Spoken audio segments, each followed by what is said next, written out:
राम दवा है रोग नहीं है सुन लेना, राम त्याग है भोग नहीं है सुन लेना, राम नाम है लोक हितकारी का, रावण से लड़ने वाली खुददारी का। जी हाँ, भगवान राम के विषय में डॉक्टर हरिओम पवार की ये पंक्तियाँ सटीक बैठती हैं। और जब बात करते हैं हम भारतीय राजनीति की, तो निश्चित रूप से यह कह सकते हैं कि भारतीय राजनीति को भी राम ने बहुत हद तक प्रभावित किया है। और वास्तव में हम यह भी कह सकते हैं कि जब भारतीय जनता पार्टी 2 सांसदों से जैसे जैसे आगे बढ़ी, उसमें मर्यादा पुरुषोत्तम भगवान श्री राम का कितना बड़ा योगदान रहा, प्रत्यक्ष और परोक्ष रूप से किस प्रकार से राम जन्मभूमि आंदोलन ने भारतीय जनता पार्टी की राजनीति को बदला है। लाल कृष्ण आडवाणी एक दौर में सोमनाथ से अयोध्या तक की रथ यात्रा करते हैं और आगे चलकर जिस प्रकार से कार सेवा होती है, जिस प्रकार से आंदोलन आगे बढ़ता है, कहीं न कहीं ये कहा जाता रहा लंबे समय तक विपक्षी दल भारतीय जनता पार्टी पर निशाना साधते रहे और कहते रहे कि ये कहते हैं मंदिर अवश्य बनाएंगे लेकिन तारीख नहीं बताएंगे।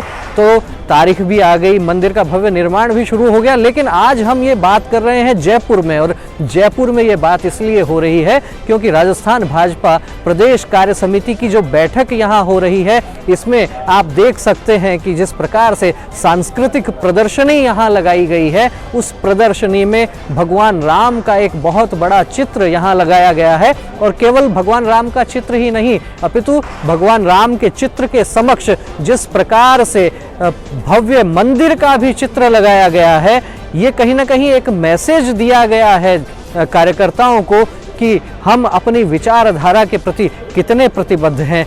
समीक्षक इस प्रदर्शनी में भगवान राम और अयोध्या में बनने वाले भव्य मंदिर के चित्र की प्रदर्शनी को कहीं न कहीं उत्तर प्रदेश में होने वाले चुनावों के साथ भी जोड़कर देख सकते हैं। हालांकि उत्तर प्रदेश के चुनाव की जहां तक हम बात करते हैं, तो यह निश्चित रूप से कहा जा सकता है कि अयोध्या के साथ साथ अब वहां पर नया मुद्दा मथुरा श्री कृष्ण जन्मभूमि का भी एक नया मुद्दा धीरे धीरे गरमाने लगा है। लेकिन बात जब हम कर रहे हैं राजस्थान के जयपुर में हो रही भारतीय जनता पार्टी की प्रदेश कार्य समिति की, और उसमें गृह मंत्री अमित शाह आने वाले हैं। जी हाँ, वही अमित शाह जो अनुच्छेद 370 पर जब संसद में बहस होती है तो जिस प्रकार से गरजते हैं, वही अमित शाह जो जम्मू एंड कश्मीर की बात करते हैं तो कहते हैं कि पीओके भी उसमें शामिल है। वही अमित शाह जो पार्टी संगठन को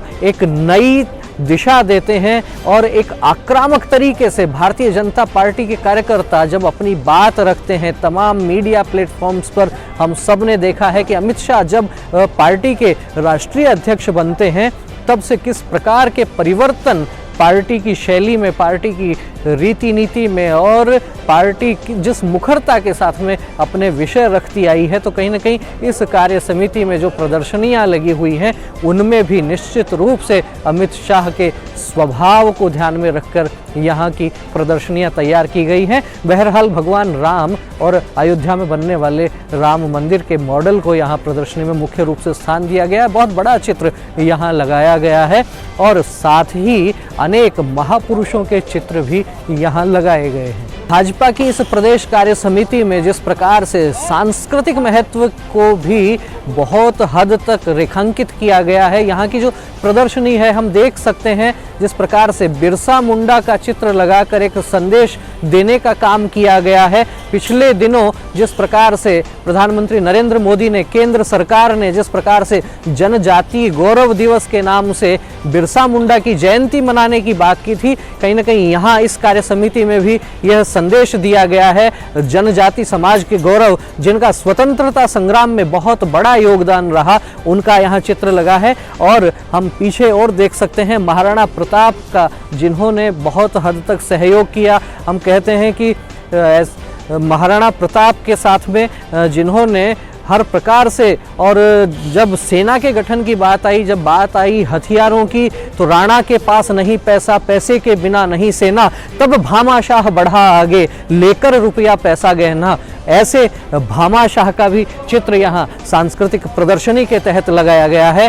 कहीं ना कहीं एक सोशल इंजीनियरिंग की यदि बात की जाती है, समाज के सभी तबकों को एक महत्व देने की बात होती है, तो निश्चित रूप से ये कहा जा सकता है कि जिसे वंचित वर्ग कहा जाता है, दलित वर्ग जिसे कहा जाता है, उसको साधने की जब बात आती है तो बाबा साहब भीमराव अंबेडकर को आप खारिज नहीं कर सकते, उन्हें आप भुला नहीं सकते। तो हमने देखा जिस प्रकार से जनजाति गौरव दिवस को ध्यान में रखते हुए बिरसा मुंडा का चित्र यहाँ लगाया गया है, एक कोटेशन दिया गया है, उसके बाद भामाशाह का यहाँ चित्र है, साथ ही पीछे आप देख सकते हैं बाबा साहब डॉक्टर भीमराव अंबेडकर का चित्र भी यहाँ लगा के और एक मैसेज देने का काम किया गया है। राष्ट्र नायकों को यहाँ याद किया गया है। तमाम राजनीतिक पृष्ठभूमि के लोगों के चित्र तो यहाँ हैं ही, लेकिन साथ ही सांस्कृतिक रूप से भी एक मैसेज देने का काम इस कार्य समिति के माध्यम से किया जा रहा है।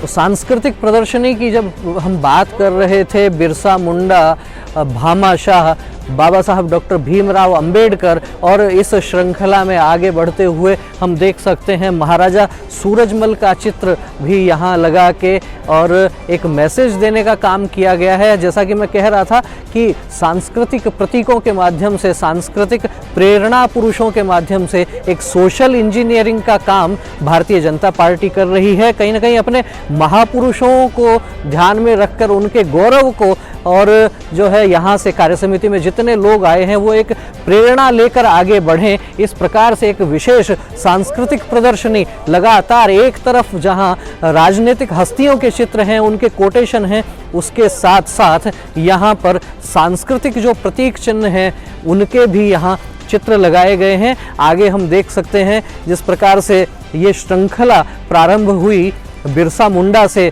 आगे बढ़े भामाशाह तक, और फिर बाबा साहब भीमराव अंबेडकर के साथ साथ महाराजा सूरजमल, और उनके पश्चात हम देख पा रहे हैं आगे महात्मा ज्योतिराव फुले। स्त्री शिक्षा, स्त्री और पुरुष दोनों के लिए शिक्षा समान रूप से आवश्यक है, इस प्रकार के विचार देने वाले ज्योतिबा फुले, उनकी भी यहाँ प्रदर्शनी लगाई गई है, उनका भी यहाँ चित्र आप देख सकते हैं। और आध्यात्मिक क्षेत्र की जब हम बात करते हैं तो निश्चित रूप से कह सकते हैं कि जिस प्रकार से राजस्थान को भक्ति और शक्ति का अद्भुत समन्वय वाला क्षेत्र कहा जाता है, तो राजस्थान की पहचान आध्यात्मिक रूप से जब हम बात करते हैं तो मीराबाई का नाम ऊपर आता है, और उन मीराबाई को भी यहाँ भारतीय जनता पार्टी की इस प्रदेश कार्य समिति की प्रदर्शनी में यहाँ स्थान दिया गया है। उनका चित्र भगवान कृष्ण के साथ में, प्रेम की असल प्रीत तो मीरा ने समझाई, खुद भई बावरी कृष्ण की दीवानी कहलाई, ऐसी मीराबाई का भी यहाँ चित्र लगा है। अनेक महापुरुषों के चित्र हम यहाँ देख पा रहे हैं, स्वामी विवेकानंद, महारानी पद्मावती, महाराणा प्रताप जैसे तमाम महापुरुषों के चित्र भी पीछे हम दूसरी तरफ भी देख सकते हैं। और साथ ही यह सांस्कृतिक प्रदर्शनी जो है वास्तव में कहीं ना कहीं ये कहा जा सकता है कि राजस्थान के कोने कोने से आए हुए जो कार्य समिति के सदस्य हैं उनको एक मैसेज देने का काम यहाँ किया गया है। बहुत अच्छी सजावट के साथ में एक मैसेज, एक वैचारिक पृष्ठभूमि जिसके लिए भाजपा की राजनीति को जाना जाता है, एक मैसेज देने का काम इस राजनीतिक क्षेत्र के साथ साथ वैचारिक रूप से भी अपने कार्यकर्ताओं को, अपने प्रतिनिधियों को आगे बढ़ाने के लिए इस रूप से जो यहाँ पर प्रदर्शनी है इसके माध्यम से किया जा रहा है। हम देख सकते हैं पीछे दुर्गादास राठौड़ का चित्र है। 8 पहर 64 घड़ी घुड़ले ऊपरवास, सैल अणीसु सेक तो बाटी दुर्गादास, यह कथा हमने सबने सुनी होगी। साथ ही आगे महाराणा प्रताप का चित्र है। 80 घावों के बाद भी दुश्मन को पराजित करने वाले वीर योद्धा राणा सांगा। 80 घाव लगे थे तन पे फिर भी व्यथा नहीं थी मन में, तुम्हें बचाने को चमकी थी सांगा की तलवार, जगाया तुमको कितनी बार। हम सब ने सुना होगा। साथ ही पर्यावरण के लिए अपना जीवन बलिदान करने वाली अमृता देवी, सर साटे रूख रहे तो भी सस्तो जान, अगर पेड़ों की रक्षा के लिए आप अपना बलिदान भी दे देते हैं तो भी सस्ता ही है। इस प्रकार से अमृता देवी की भी यहाँ प्रदर्शनी है। साथ ही पन्ना धाय, स्वामी भक्ति को सर्वोपरि रखकर जिन्होंने स्वयं के पुत्र का बलिदान कर दिया था, ऐसी स्वामी भक्ति शिरोमणि पन्नाधाय का भी यहाँ पर चित्र लगाया गया है। वास्तव में राजनीतिक कार्यक्रमों में हम सब जाते होंगे, हम सब ने देखा होगा, लेकिन राजनीतिक परिदृश्य में जब लगता है कि कुछ महापुरुषों को याद किया जाता है, कुछ नैतिक मूल्य वाले लोगों को याद किया जाता है, केवल विचारधारा ही नहीं, केवल एक विचार नहीं, अपितु ऐसे राष्ट्र नायकों को याद किया जाता है, तो वास्तव में लगता है कि कुछ विशेष बात है। आगे उस प्रदर्शनी में हम राणा पुंजा भील उनको देख सकते हैं और साथ में सरदार वल्लभ भाई पटेल, उनका भी चित्र यहाँ लगा है। लौह पुरुष सरदार वल्लभ भाई पटेल देश के गृह मंत्री रहे और देसी रियासतों के एकीकरण का जिन्होंने काम किया। तो ये एक छोटी सी वानगी हमने आपको दिखाई है जयपुर में हो रही भारतीय जनता पार्टी प्रदेश कार्य समिति की इस बैठक की। इस 2 दिवसीय कार्य समिति को लेकर हमारा लाइव कवरेज भी चलता रहेगा। समय समय पर बहुत सारे वीडियो हम आपके समक्ष लेकर आएंगे। आप लगातार देखते रहिए द विवेक व्यूज। कई प्रकार के वीडियो, कल यहाँ इस प्रदेश कार्य समिति में अमित शाह आने वाले हैं। अमित शाह के कार्यक्रम का भी हम लाइव कवरेज भी आपको दिखाएंगे और जो भी लोगों के, जिन भी नेताओं के यहाँ वीडियो होने वाले हैं, उस पर हमारा विश्लेषण भी आप द विवेक व्यूज पर देख सकते हैं। तो लगातार आप देखते रहिए द विवेक व्यूज। आपको यदि ये वीडियो अच्छा लगा हो तो इसे लाइक कीजिए, अपने विचार कमेंट करके हमें अवश्य अवगत करवाइए और चैनल को यदि आपने सब्सक्राइब नहीं किया है तो सबसे पहले द विवेक व्यूज को सब्सक्राइब कीजिए। फिर मिलेंगे जल्दी ही एक और नए वीडियो के साथ, नए विचार के साथ। तब तक आप देखते रहिए द विवेक व्यूज। नमस्कार।